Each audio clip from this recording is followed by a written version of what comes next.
Tunaanza Juma Kuu katika Jumapili hii ya matawi.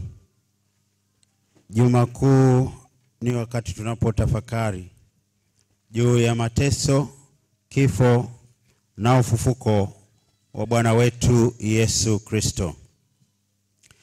Na leo tumeanza kupata simulizi la mateso ya Bwana wetu Yesu Kristo katika Injili hii iliyosomwa ya Mtakatifu Luka. Kuna mafundisho mengi sana kutoka simulizi hili la mwinjili Luka juu ya mateso ya Bwana wetu Yesu Kristo. Lakini nitachukua machache hapa mwishoni mwa injili hii. Kuna sentensi chache lakini zina ujumbe mzito. Kuna sentensi kama 5 lakini zina ujumbe mzito.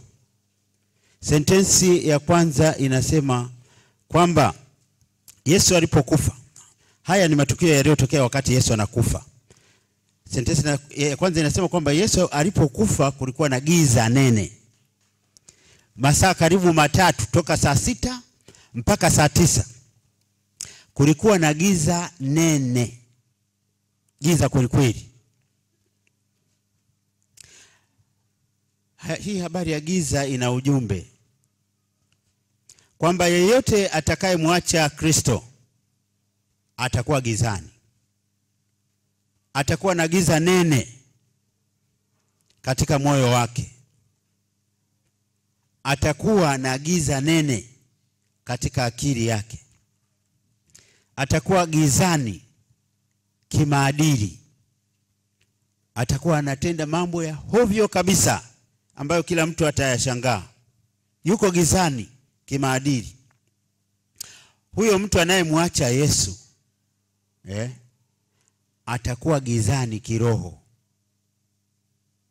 Ndiyo maana ya sentensi hiyo. Kwa masaa 3 Yesu alipokuwa anakufa, masaa 3 kulikuwa na giza nene sana.